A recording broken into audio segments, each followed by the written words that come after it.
Now more on the history of baseball in Jacksonville with Pedro Breagan Jr. A lot of famous players have played in Jacksonville. Well, they really have here. There's been some tremendous, I think there's 6 or 8 people in the Hall of Fame that played in Jacksonville. Well, let's take a look at 2 or 3 of them, and you can talk about each one of them. Nolan Ryan is the first one I think that we have ready to take a look at. Nolan Ryan, a great pitcher, you know, came up with the Mets in the late 60s. The Suns were the Mets AAA affiliate there from about 65 or 66 to 68. And Nolan played in there. Tom Seaver was in there, I think, on the same team at the same time. Nolan pitched for the Suns on the road a couple of games. They came home. It was a big hoopla, and he was going to pitch, and they had the place sold out. And he went to warm up, and he got blisters on his fingers back then, and he never pitched at Wilson Park. Another one is Hank Aaron. Hank Aaron when it was the Jacksonville Braves. So his uniform will say Braves. Back in the 50s, I think 53, Hank Aaron broke the color barrier in the South Atlantic League. He was the first black player to play in the South Atlantic League. And Horace Garner was on the same team. And what year was this? 53 or 54. Okay. I think it was 53. This though. was after Jackie Robinson went to the... Yeah, Jackie Robinson had done the big leagues in 47. Yeah. But the South Atlantic League in Savannah and Macon and Jacksonville and Charleston had not. But yeah, Sam Wolfson, you know, got the Braves, and they got Aaron was playing in Mobile as an amateur, and they brought him over from Mobile and put him right here, and he just had a fantastic summer. You know, probably a little rough traveling the Jim Crow South. The team would get to Macon and go to a hotel, and they'd take him over to like a neighborhood and talk to some lady and say, here, let this guy stay with y'all. And, you know, it was tough, tough thing, but it was a, you know, time in the history of this country that, you know, it's better that it's gone. Absolutely. Well, another player is Alex Rodriguez. Played in Jacksonville, still playing, of course. Alex Rodriguez was signed by the Mariners after a contentious summer right out of high school in Miami. He waited till September. He actually, like he was going to enroll in Miami that morning, they made the deal. So that, you know, to keep him from going to college. And he was going to, he made the Class A team in the Midwest League, the Appleton Foxes, which they're not even there anymore, but he played there the first half, had an MVP numbers. Made every play in the field, hit about 15 or 18 home runs in the first half, drove in 50 runs, hit 330. So he earned a promotion to the AA Southern League, and Woody Woodward, the general manager with Seattle, told us, man, I'm going to send him on up there, and you'll have him the second half. This kid is really something special, and he was. But he only stayed in Jacksonville, I think, 36 days.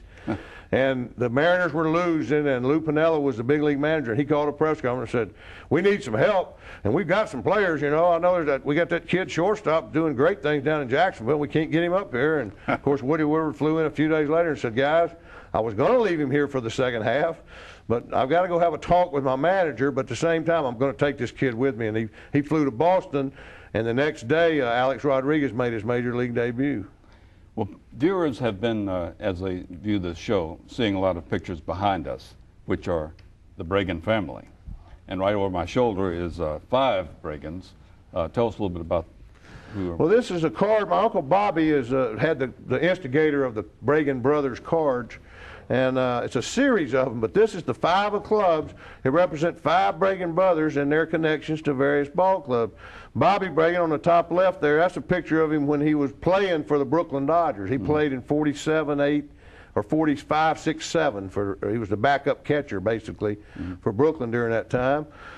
Jimmy, on the top right there, was the first base coach for the Cincinnati Reds for years in the 60s, right up until Sparky came. And he just barely missed out on being with the Big Red Machine. He'd have been a big league coach for a lot longer.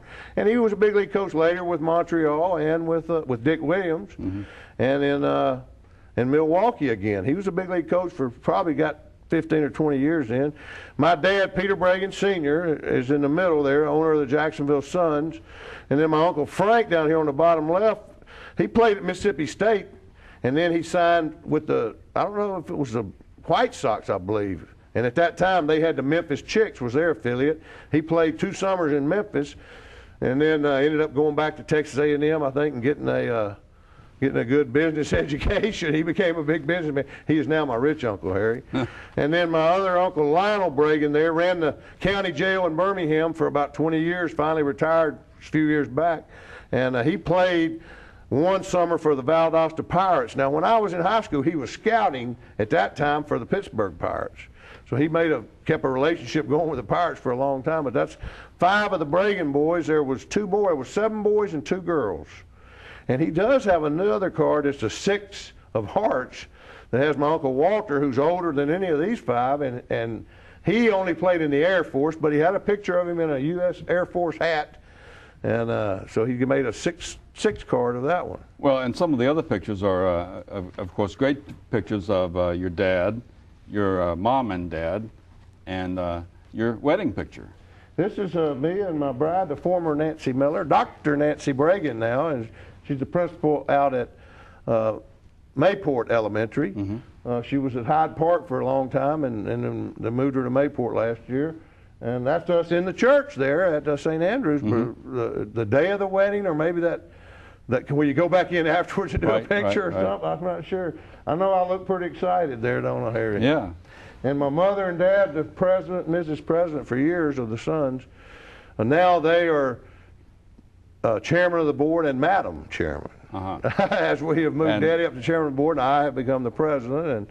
And they're still actively involved and come to games. And last year was a rough year. Mother had her hip replaced and had to have foot surgery. Daddy had an accident and ended up in the hospital and in and out of Brooks rehab and doing rehab at home for most of the year and missed a lot of the games.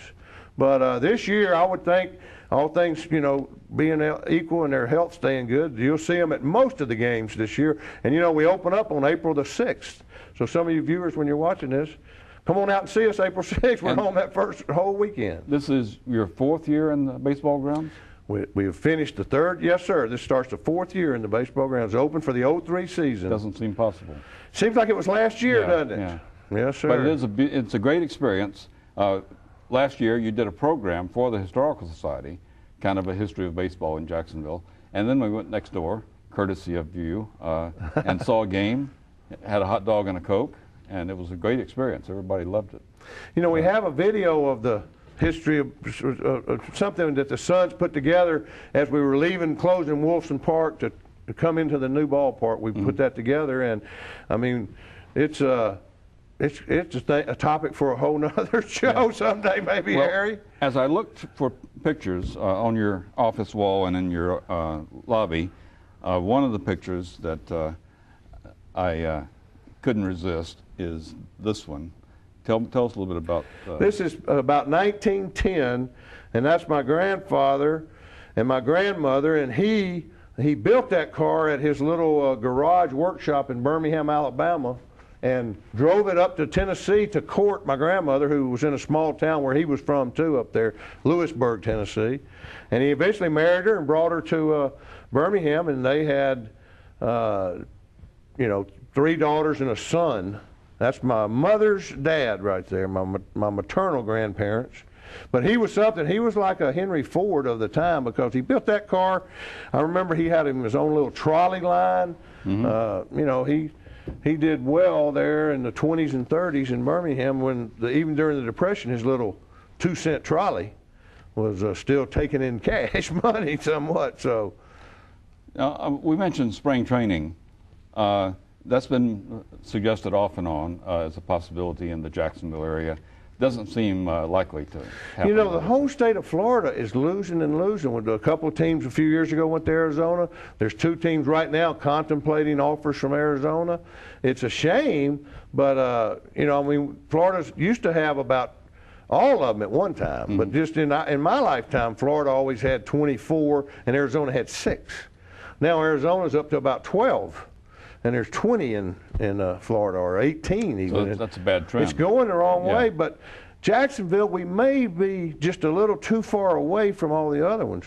You've got to have a cluster. One reason they like Arizona is like if there's 12 out there, 10 of them are right around Phoenix. Yeah. And then there's like 2 way down in Tucson, which is a good ride, but 2 or maybe even 4 in Tucson. But mostly they're all right around the greater Phoenix. You can stay anywhere in Phoenix and go to the games or go to the parks.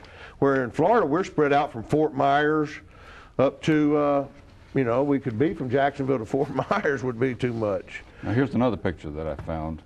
I'm not sure how much you know about this one, but let's take a look at it. This is quite a picture. If I can get it on camera there. Okay. And this is Babe Ruth and Lou Gehrig. And a chicken. And a chicken. Babe's holding a chicken that was a champion chicken that, you know, clicking the little things like they used to have the chickens do, a little intelligence test or whatever. But as it was told to me, and I'm not sure about this, and if any of you viewers know about it, you could let us know. But this is in Palatka. They were coming in there to play an exhibition game. This has been spring training. You know, they Yeah. used to kind of barnstorm north Right. from down below, and they'd stop here and maybe stay a week, you know. Yeah. And that chicken was something famous around Palatka, and they brought the chicken out and got them to take their picture with it. Lady Amica, I think, is the name of the chicken.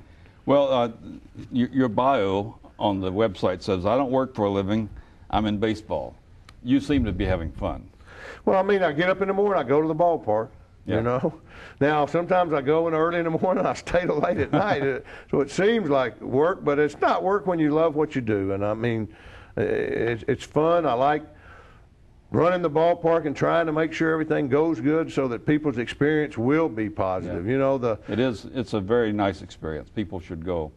If they haven't been there, it's worth the trip. and a real good way to connect the generations. If Yeah. you're not getting along with your parents or you're not getting along, you know, with your kid, take them to a ball game and sit out there in the bleachers away from the crowd even and just sit there and you'll find something to talk about, how the second baseman should have caught a ball or who thinks that the guy should have hit better. Thank you for being with us. It's been a very enjoyable show.